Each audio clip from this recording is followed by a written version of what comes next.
Дали сте за промена на името? Едноставно и прецизно прашање кое ја таргетира суштината на проблемот треба да им биде поставено на граѓаните доколку власта искрено сака преку референдум да го добие мислењето на народот за Преспанскиот договор. Универзитетската професорка Гордана Седјановска во отвореното студио на Алфа појаснува дека предлогот актуализиран од премиерот Заев, а кој гласи: дали сте за членство во ЕУ и НАТО со прифаќање на договорот меѓу Република Македонија и Република Грција, е не само непрецизен, туку и сугестибилен.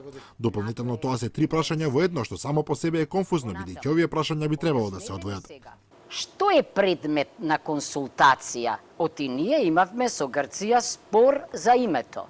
И Преспанскиот договор се однесува на решавање на спорот за името.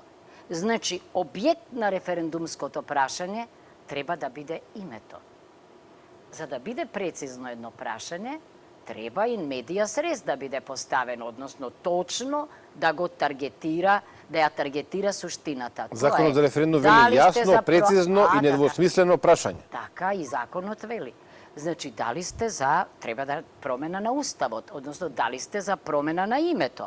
Седјановска како експерт по уставно право појаснува дека во законот за референдум е јасно наведено дека на прашањето може да се одговори со да или со не, но исто така јасно е дека не излегувањето на избори и негласањето изразување на личен став. При тоа ги посочи примерите од 1991 и 2004 година, кога имаше бојкот.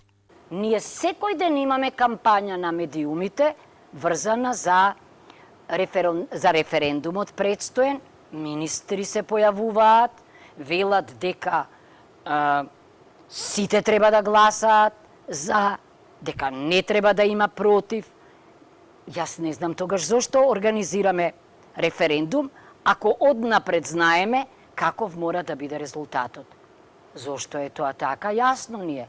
Зошто во Преспанскиот договор не само што се бара промена на уставот, не само што се октроираат решенија врзани за името и придавките и употребата, туку дури и временската агенда, временската рамка е дадена. Седјановска додава дека владата и премиерот кога превземаат чекори во однос на референдумот треба да ги имаат предвид сите околности, па и оној во кој тој би бил неуспешен. Заклучува дека консултативното изјаснување за кое сега зборува Заев правно не е издржано, бидејќи според Уставот на Република Македонија не постојат одредби за консултативен референдум.